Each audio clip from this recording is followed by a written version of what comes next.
안녕하세요. 자율운항 선박 실시간 경로 추천 시스템의 발표를 맡은 19학번 김민기입니다. 발표 시작하겠습니다. 목차는 다음과 같습니다. 먼저 연구 배경 및 목표에 대해서 말씀드리도록 하겠습니다. 자율운항 선박은 보시는 바와 같이 총 4개의 단계로 구성되어 있습니다.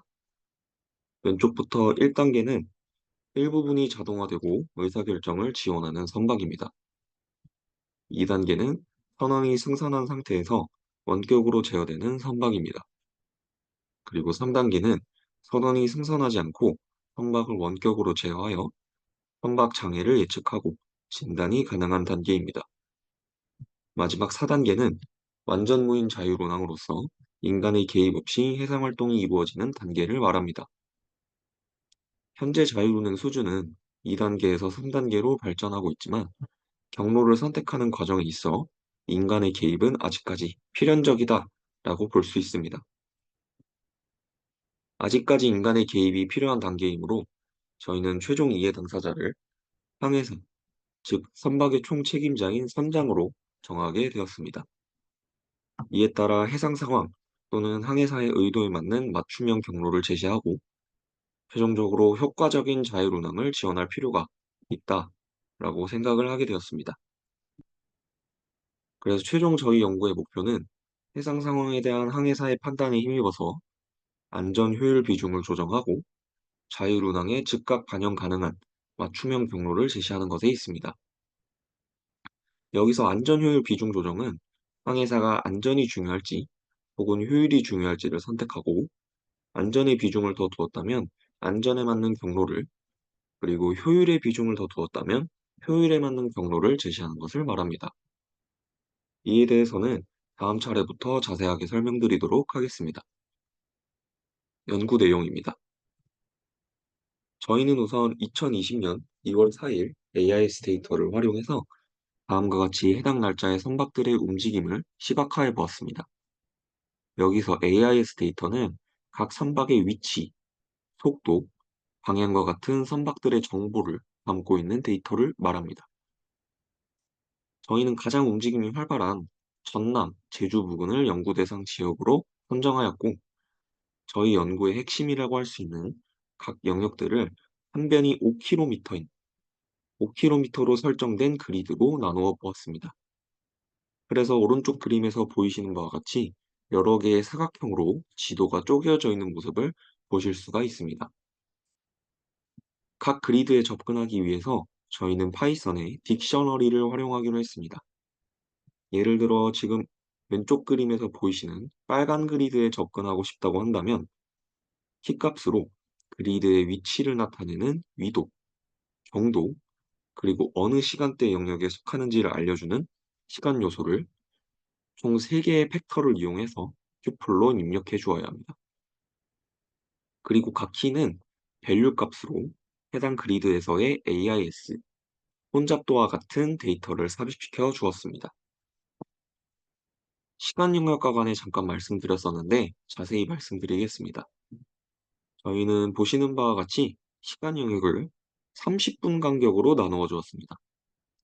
그래서 00시부터 24시까지 총 48개의 시간 영역을 만들어 주었고 총 0부터 47까지의 시간 영역이 존재하게 됩니다. 00시에서 00시 30분까지의 시간 영역을 인덱스 0으로 매핑하였고 00시 30분부터 01시까지의 시간을 인덱스 1로 매핑해 두었습니다.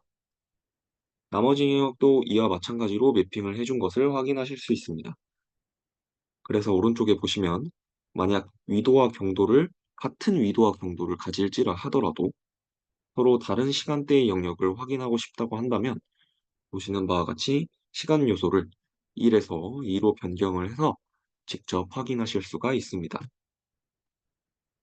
이렇게 그리드별 키값을 얻은 저희는 각 키별로 어떤 밸류를 가지도록 해야 할지 고민을 하게 되었는데 그 결과 저희는 방향 웨이트, 혼잡도 이 두 개의 데이터를 우선 밸류로 넣기로 결정을 하였습니다. 이에 대해서는 다음 슬라이드부터 자세하게 말씀드리도록 하겠습니다.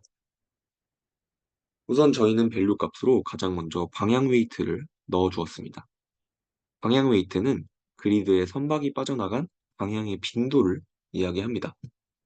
아래 그림을 보시면 하나의 그리드 안에 저희는 북쪽으로 빠져나가는 방향, 서쪽으로 빠져나가는 선박의 빈도, 남쪽으로 빠져나가는 선박의 빈도, 동쪽으로 빠져나가는 각각의 얼만큼 선박이 빠져나가는지의 빈도를 계산할 수가 있었습니다.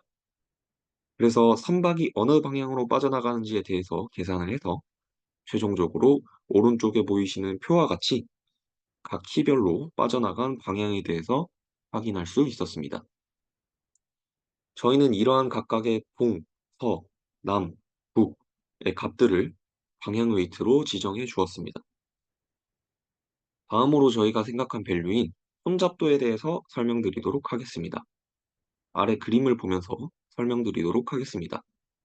우선 저희는 각각의 시간 영역별로 나누어진 것을 확인을 했는데, 그래서 각각의 시간 영역에 대해서 선박의 마지막 위치를 기준으로 해서 해당 시간대의 해상 지역에 있는 전체 선박 분해, 그리고 하나의 그리드에 포함되어 있는 선박의 개수로 혼잡도를 설정해 주었습니다.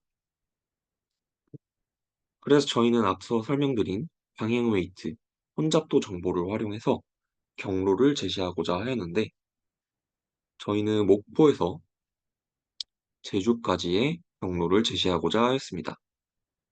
그래서 목포에서 제주까지의 경로를 제시를 하는데, 웨이포인트를 출발지인 목포와 도착지인 제주를 포함해서 총 7개의 웨이포인트를 지정해 주었습니다. 그래서 저희는 출발지에서 첫 번째 웨이포인트, 그리고 두 번째 웨이포인트에서 세 번째 웨이포인트, 세 번째에서 네 번째, 네 번째에서 다섯 번째, 이런 식으로 각 웨이포인트 사이의 경로를 제시해서 최종적인 하나의 경로를 잇는 방식으로 생각해 보았습니다. 그래서 저희의 최종 목표인 밸류인 방향 웨이트, 혼잡도를 활용을 해서 각 그리드별로 스코어를 계산하는 것으로 생각을 하게 되었습니다. 즉 아래 예시에서 보이시는 바와 같이 각 그리드에 점수를 매핑을 하고 출발지에서 웨이포인트까지 스코어의 총합이 최소가 되는 경로를 선택하고자 하였습니다. 스코어 부분에 대해서 자세히 말씀드리겠습니다.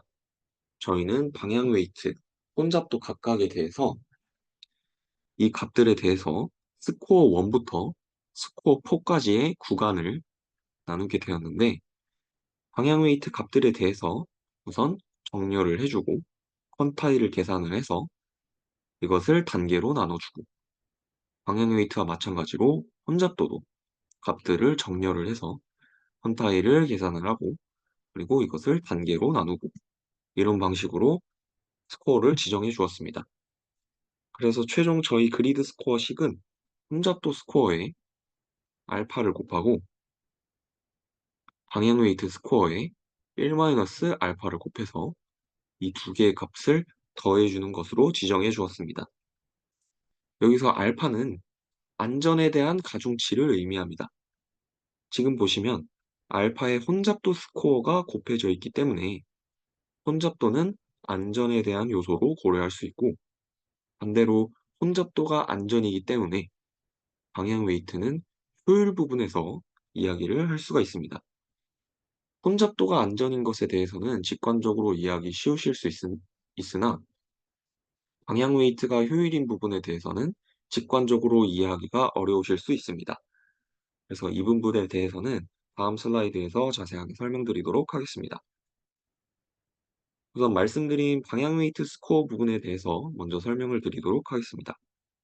우선 그림을 보면서 좀 말씀을 드리도록 하겠습니다. 지금처럼 노란색 부분이 출발지, 그리고 빨간색 부분이 도착지임을 확인을 할 수가 있는데, 즉 웨이포인트임을 확인하실 수가 있는데, 스텝을 보시면 첫 번째로 출발지를 기준으로 웨이포인트가 어느 위치에 있는지를 확인을 하게 됩니다. 그래서 지금 그림에서는 출발지로부터 웨이포인트가 남동쪽에 있는 것을 확인하실 수가 있습니다. 그리고 두 번째 스텝으로 출발지와 웨이포인트를 꼭지점으로 하는 직사각형을 그려줍니다. 그래서 출발지와 꼭지점으로 하는 직사각형을 이런 식으로 그려준 것을 확인하실 수가 있습니다.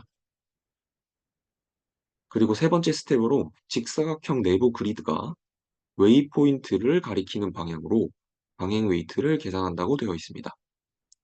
예를 들어 설명을 드리면 이쪽 그리드에서 웨이포인트까지의 방향은 남쪽과 동쪽 방향, 즉 남동쪽 방향이라고 할 수 있겠고 이쪽 그리드에서 웨이포인트까지의 방향도 마찬가지로 남쪽과 동쪽, 즉 남동쪽 방향이다 라고 이야기할 수 있습니다. 이쪽 그리드에서는 웨이포인트까지 남쪽 방향이라고 얘기할 수 있을 거고 이쪽 포인트에서는 웨이포인트로의 방향이 동쪽 방향이다 라고 이야기할 수가 있겠습니다. 예를 들어서 동쪽으로 가는 방향이 이만큼 방향 웨이트가 설정이 되어 있고 남쪽으로 가는 방향에서 방향 웨이트가 3만큼 설정이 되어 있다고 했을 때 저희는 최종적으로 2와 3을 더한 5의 값으로 해당 그리드의 값을 매핑을 해주었습니다. 그래서 매핑된 총 값들에 대해서 퀀타일을 계산을 하고 최종적으로 스코어를 분류를 하게 됩니다. 저희가 방향 웨이트는 안전이 아닌 효율에 해당한다고 말씀을 드렸었는데 그것에 대한 이유로 각각의 그리드에 대해서 바로 웨이포인트로 향하는 방향을 가리키고 있기 때문에 저희는 안전보다는 효율에 좀 더 가까운 요소로 지정을 하게 되었습니다.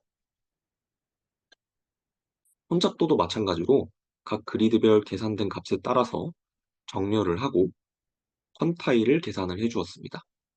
그에 따라서 각각의 스코어를 분류를 해 주었습니다. 그래서 최종 스코어 계산식을 다시 확인을 하실 수가 있는데 그리드 스코어는 안전 요소에 해당하는 혼잡도 스코어를 안전의 비중인 알파와 곱해주고 효율에 해당하는 방향 웨이트 스코어와 1-알파를 곱한 뒤 최종 그 두 개의 값을 더해 주어서 그리드 스코어로 계산하게 됩니다. 이렇게 알파 값에 따라 서로 다른 그리드 스코어로 시각화된 것을 확인하실 수 있습니다. 알파 값에 따라서 서로 다르게 지금 이렇게 보시면은 알파가 0.1이고 0.59, 0.9, 1.0 이런 식으로 서로 다른 알파 값을 통해서 확인을 하게 되었는데 보시면 점점 스코어의 색깔이 진해지는 것을 확인을 하실 수도 있겠습니다. 이제 활용 방안 및 기대 효과에 대해서 말씀드리도록 하겠습니다.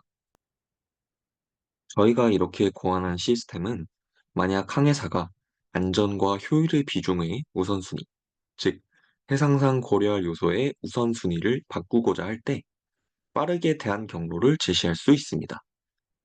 그렇게 하여 저희는 효율적인 경로 선택으로 운항 효율성이 증가하고 항해사의 신속한 의사결정이 가능할 것으로 기대하고 있습니다. 향후 계획을 말씀드리겠습니다. 그렇게 해서 저희의 향후 계획은 지금은 방향 웨이트, 혼잡도 요소만을 고려해서 그리드의 스코어로 분류를 하였는데 경로 생성에 중요한 날씨 데이터를 추가 요소로 고려할 예정입니다.